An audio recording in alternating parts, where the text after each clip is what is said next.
Ya. Muchas gracias por venir. En esta fría tarde sureña. ¿Cuánto tiempo? ¿Me puede avisar cuánto queda?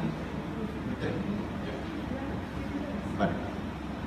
Ok, lo que yo les voy a presentar es un poco cuál es la lógica o la racionalidad de la nacionalización, porque uno escucha siempre hablar, es como una demanda histórica, ¿cierto?, la nacionalización, y a veces se asume erróneamente que es una demanda, o sea, se asume muy fácilmente que es una demanda justa, y en realidad asumir eso es complicado porque, por ejemplo, la Universidad Católica tiene una encuesta que hace anualmente que se llama Minero Barómetro. No sé si alguno de ustedes la ha escuchado hablar. Por ejemplo, hoy día en la prensa, en el Diario Financiero, y ayer salió que la última edición de esta encuesta Minero Barómetro arrojó que los chilenos están cada vez menos en contra de privatizar la Codelco o de abrir Codelco para capitales privados. Entonces, asumir que la nacionalización es algo que todos queremos así como tan fácilmente no es algo muy inteligente de hacer, y por eso es que es necesario explicar por qué es conveniente nacionalizar. Sorprendentemente, este porcentaje de gente que no se opone a privatizar Codelco es más alto en los jóvenes. Eso lo dijo el otro día un ingeniero de la Universidad Católica con el que estuve. Eso significa que los jóvenes no valoran tanto el proceso de nacionalización como lo valoran los más antiguos, que quizás lo vivieron. Y eso es también preocupante porque van a ser los jóvenes los que finalmente van a permanecer el día de mañana. Ok, entonces, dos grandes temas. ¿Por qué nacionalizar? Y el segundo tema, ¿cómo avanzar en esta idea de nacionalizarse? ¿Por qué nacionalizar? Hay 7 puntos. 7 puntos. Primero, una estadística histórica es de 1960 hasta 2014 sobre la producción de cobre. La franja verde de abajo es la producción estatal de cobre y la franja azul de arriba es la producción privada de cobre. El primer corte es 1973, el segundo corte es 1990, y lo que quiere decir este gráfico es que la gran privatización del cobre, si es que uno lo pudiera llamar así, empezó con la concertación. ¿Y esto por qué es importante decirlo? Porque muchas veces la concertación o la exconcertación le achaca el problema a la dictadura, cuando Pinochet en realidad y su junta militar era primariamente una junta militar nacionalista. Pinochet siempre se opuso a privatizar Codelco, por eso es que no, porque recibía plata para las Fuerzas Armadas, etc. Y cuando llegó Elwin, les dijo a los grandes capitales mineros: bueno, ustedes vengan a invertir, ya que nosotros no vamos a tocar las leyes que hay acá para resguardar su interés. Los capitales extranjeros pensaron que cuando llegara la democracia, estas leyes se iban a echar para atrás porque eran demasiado convenientes para ellos y ningún país del mundo las tenía. Era un gran regalo que era un poco irracional. Entonces las mineras pensaron, y hasta el 90 no habían invertido por eso, porque pensaron que llegada la democracia les iban a quitar su inversión. No fue así. Y fue una de las condiciones por las cuales Estados Unidos favoreció, ¿cierto?, la transición pactada. Bueno, al 2014 al 2015 la producción estatal es aproximadamente un 32% de la producción total. Un tercio. Otro dato es no separarlo según propiedad de la explotación, sino según el tamaño de la empresa. El 90% o más del 90% de la producción de cobre en Chile lo realiza la gran minería privada. Entonces este es el foco, esto es lo importante. la gran minería privada. Vamos a dejar de un lado un poco las empresas medianas y pequeñas.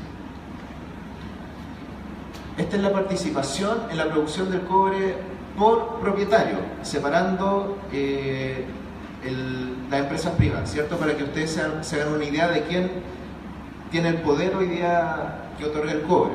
Un tercio lo produce el Estado de Chile a través de Codelco y Enami, ¿cierto? 16% lo produce BHP Billiton, principalmente a través de su minera escondida. Un 9% Anglo American, un 8% del grupo Luxic a través de Antofagasta Minerals, un 6% Río Tinto, que es la socia de BHP en escondida, un 5% Glencore, un 4% Mitsubishi y después hay otros grupos más chicos.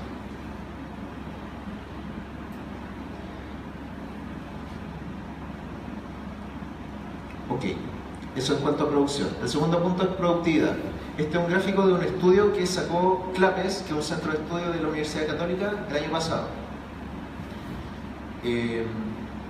Y lo que dice este gráfico es fundamentalmente, la línea verde es la productividad total de factores de la minería privada y la línea azul es la productividad total de factores de Codelco. Ellos hicieron un estudio de medición de la productividad donde descuentan la ley del mineral y el capital y los recursos humanos.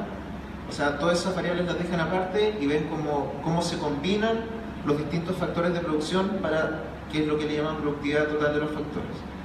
Y lo que se ve es que en los últimos años Codelco tiene una productividad de aproximadamente el 30% superior a la gran minería privada.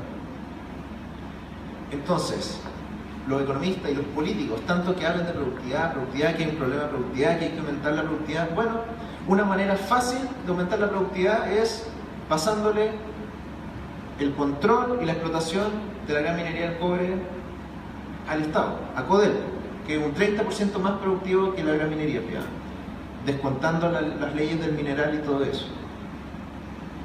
Y esto lo dice la Universidad Católica, ¿eh? Ojo, que no se caracterizan por ser tan progresivos. El tercer punto son los subproductos que salen del cobre. Este es un gráfico que muestra la producción de molibdeno, que el molibdeno es un mineral que se obtiene de forma secundaria de la producción de cobre. Tiene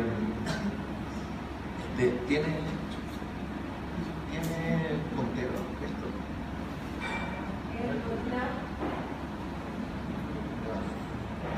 Ahí está. Ustedes ven acá en el total la producción de molibdeno de Codelco y el total de la producción de molibdeno de la minería privada. Se ve que la producción de molibdeno en Codelco es mayor que el de la minería privada, aun cuando Codelco tiene solo un tercio de la producción de cobre. Si la minería privada tiene 2/3 de la producción de cobre, ¿no sería lógico que produjeran 2/3 del molibdeno? Sin embargo, produce un poco más de la mitad de lo que produce Codelco. Y estas son las divisiones de Codelco. Y estas son las mineras que producen el molibdeno. Si uno ve una serie histórica de la producción de molibdeno como proporción de la producción de cobre, este es Codelco. Uno observa que en Codelco esta proporción es 3 veces más que la gran minería privada. Esto puede tener varias explicaciones. Una explicación es que la minería privada produce concentrados, produce cobre más concentrado, que es tierra fundamentalmente, un poco elaborada, más elaborada, pero al fin y al cabo tierra, y Codelco produce más cátodos de cobre, que son grandes planchas de cobre que tienen más de 99% de composición de cobre fino. Como pasa eso, Codelco se queda con los residuos, ¿cierto?, que salen de los concentrados, y eso los trata. Tiene una sucursal de hecho para tratar molibdeno que se inauguró hace poco. En cambio, la gran minería privada no trata ese molibdeno y lo exporta como concentrado. De hecho, ni siquiera lo declaran en aduana, los subproductos del cobre. No declaran los subproductos y, como no declaran la venta de esos subproductos, no pagan impuestos por esas ganancias. Pero eso es lo que... Entonces, eso con los subproductos. Si uno nacionaliza, tiene por ende más ganancias en cuanto a subproductos. Cuarto punto, innovación. Este es un gráfico del Instituto Nacional de Propiedad Industrial, el INAPI, que dice ranking de las 10 principales empresas solicitantes de patentes de innovación en el clúster minero. Esta de acá es Codelco y esta también. Este es Codelco con su Instituto Metalúrgico de Innovación. Y si uno suma las dos Codelcos, uno tiene que un 60% de las patentes mineras de innovación se producen por la minería estatal. A pesar de que la minería estatal tiene solo 1/3 de la producción de cobre. Entonces, los economistas, tanto que hablamos, ¿cierto?, de la innovación como el motor del desarrollo, del gobierno, la innovación, toda la cuestión. Bueno, si queremos innovación, una de las formas fáciles es nacionalizar el cobre. Démosle el cobre a las empresas del Estado. ¿Por qué pasa esto? ¿Por qué las empresas privadas, las grandes empresas privadas innovan poco o innovan menos?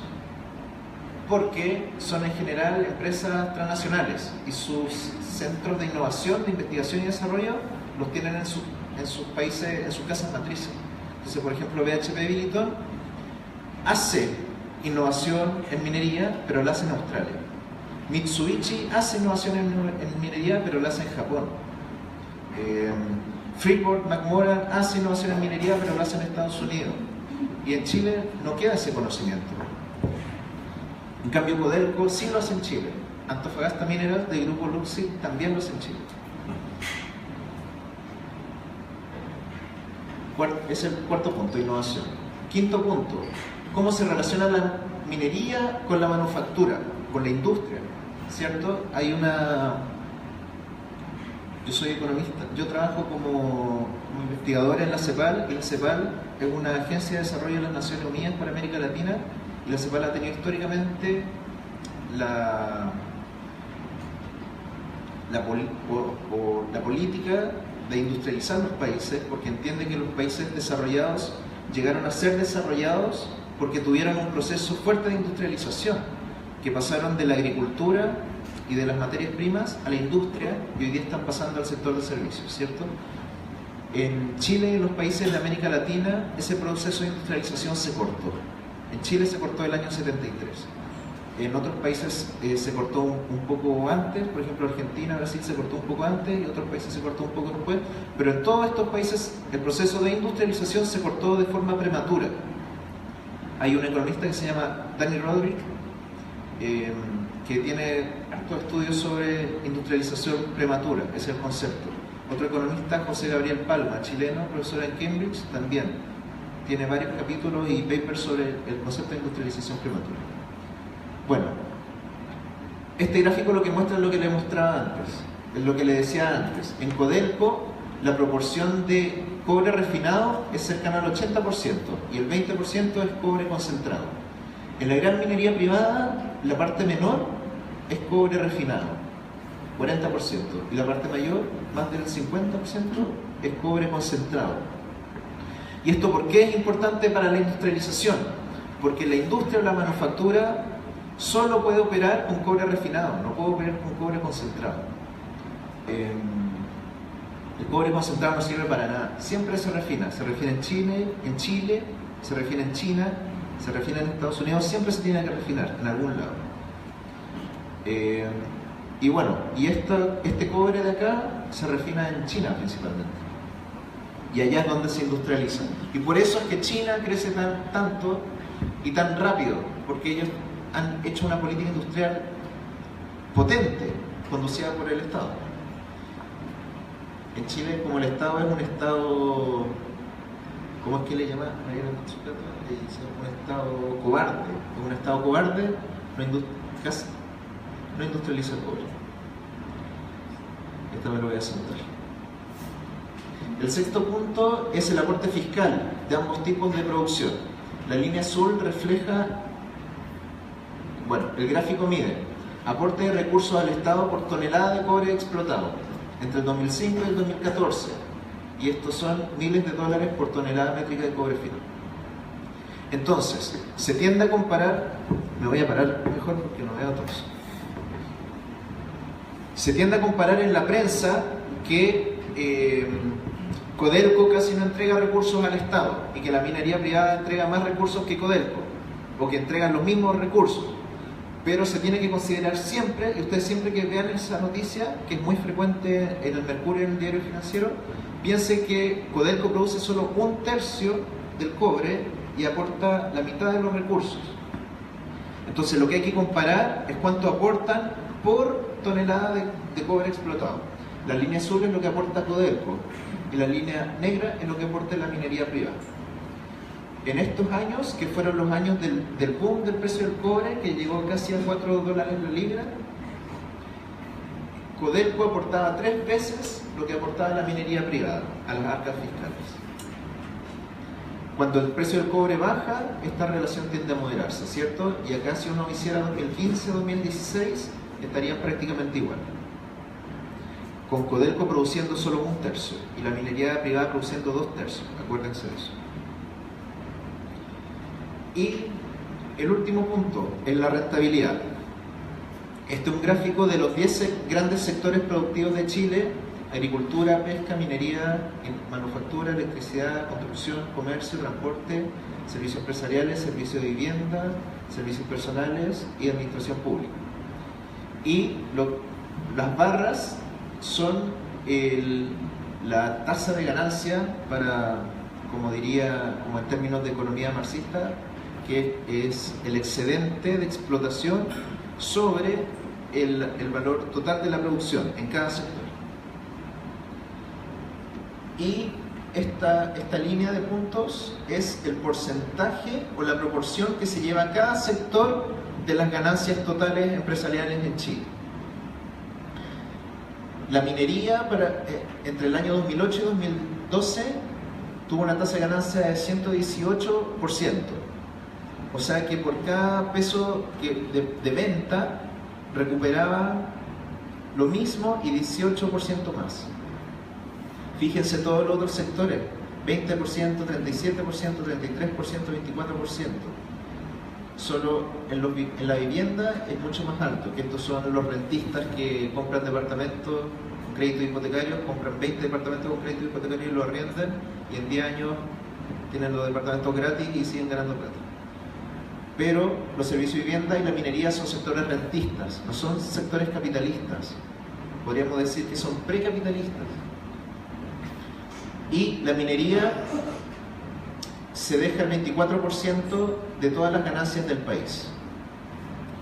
En la vivienda solo el 9%. Entonces la minería tiene una masa de ganancia altísima, que es este 24%, y una tasa de ganancia altísima. Y es por eso que se justifica la nacionalización, porque es un sector, claramente un sector especial, que son condiciones que no se repiten en los otros sectores. Uno no quiere nacionalizar todas las empresas del Estado, todas las pymes, todas las industrias, todas las constructoras, no. Es solo esto porque es especial, es un sector especial, por la rentabilidad, porque es renta.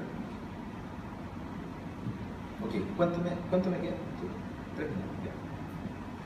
Vamos a avanzar. Voy a dejarle algunas ideas que son cosas que hemos estado discutiendo con algún grupo de personas en Santiago, y voy a enfocarlo desde 2 puntos: desde el mediano plazo y desde el corto plazo. Desde el mediano plazo, evidentemente, nacionalizar. Este es un gráfico que muestra la captación de renta minera en Chile, que significa cuánto de la renta minera total queda para el presupuesto fiscal, para las arcas del Estado, desde el 90 hasta el 2015, y acá están los gobiernos separados por gobierno.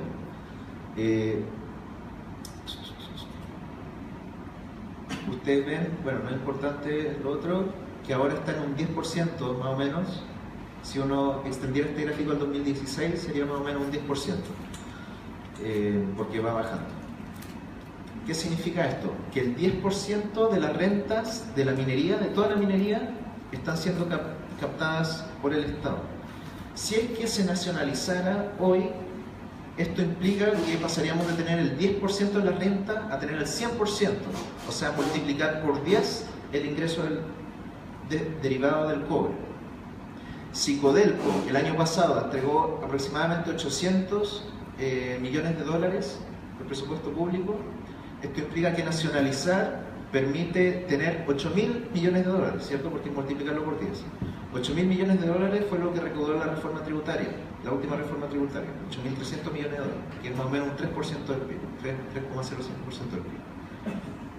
Esto permite, entre otras cosas, financiar la educación gratuita y salud y vivienda y muchas cosas.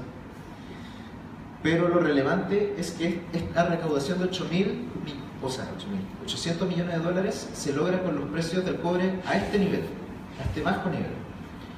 Si uno se imaginara que el precio va a volver a subir de aquí al 2025, 2030, tienen que multiplicar 8.000 millones por todos esos años y a eso agregarle la mayor rentabilidad de los años de boom, que uno no sabe tampoco si van a venir. No es adivino. Nadie es adivino, nadie va a saber qué va a pasar con el precio del cobre.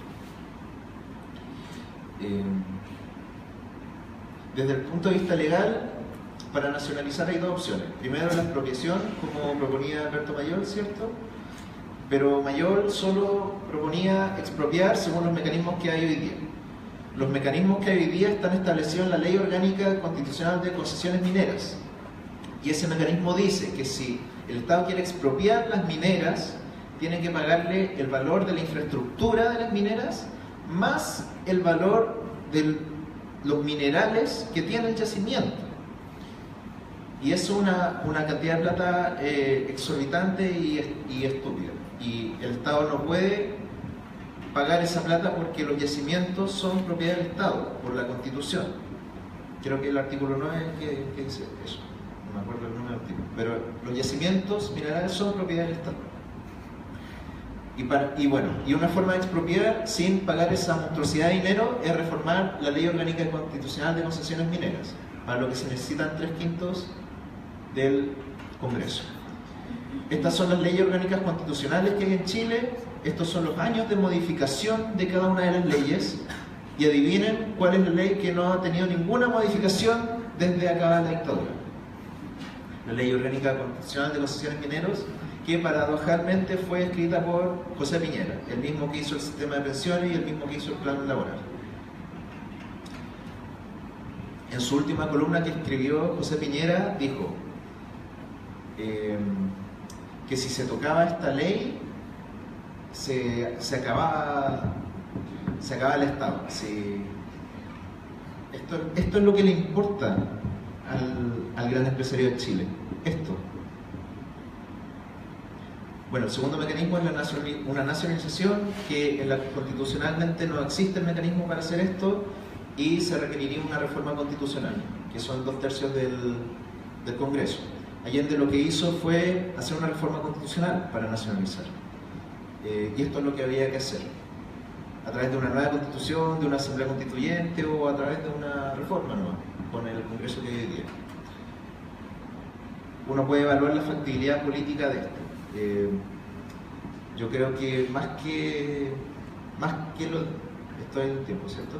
Más que lo difícil sea contar con los votos en el Congreso, lo difícil es hacerle sentido a la gente de que esto es conveniente, de que nacionalizar es conveniente, porque hay como un sentido común demasiado amigo de lo privado, o idealizador de lo privado. Ese es el concepto. Ya, y en el corto plazo, un royalty, que se puede decir que es factible, con algunas pillerías legales. De los países mineros, el 86% tiene royalty. Y de los que tienen royalty, el 79%, que son todos estos, tiene un royalty a las ventas, sobre las ventas, un porcentaje sobre las ventas que cobra el Estado.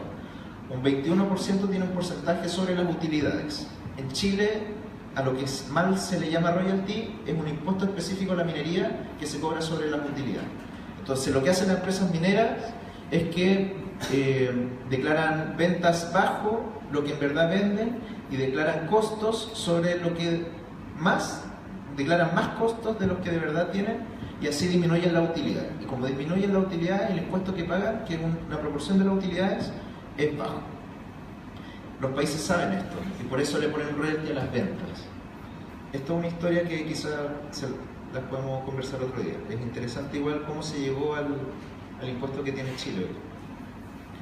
De los países que tienen impuestos sobre las ventas, al 2012 el promedio era un 5%. Con Rusia con el mayor impuesto, que es un 8% sobre las ventas.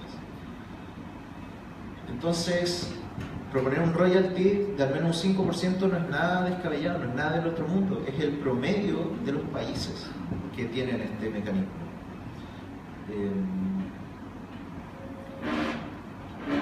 Y este royalty, que puede ser el 5% de las ventas, fácil, afectaría poco a las mineras, porque si uno ve el promedio de rentabilidad de los últimos 17 años, 18 años, es un 28% de las ventas. Entonces significa bajarle de 28 a 23 simplemente, no es tanto. Lo que sí, ahora la rentabilidad está más baja. Entonces, si esto se propone, van a salir las alarmas, ¿cierto? Porque la rentabilidad de estos años está baja. Pero que puede subir esto, el gráfico puede hacer así y compensar esta baja. El mundo minero se mueve así. Cuando hay años de boom, recuperan lo que se aguantaron en los años de bajo precio. Así funciona el mundo minero. Ya, y reflexión final, esta es la última diapo. No se desesperen. Primero, no sirve, esta es mi opinión personal, no sirve mucho de nada, o no sirve mucho nacionalizar si la empresa del Estado se sigue comportando como una empresa capitalista. Y esto hace referencia a Codelco y a las prácticas que tuvo o que tiene en menor proporción hoy Codelco respecto a las condiciones ambientales en las que opera y las condiciones sociales y sindicales. Entonces, para que se queden con esta idea, nacionalizar es condición necesaria, pero no suficiente. Se requiere nacionalizar, pero que a la vez las empresas públicas tengan un sentido de explotación o de producción distinto, que sea una empresa distinta, responsable.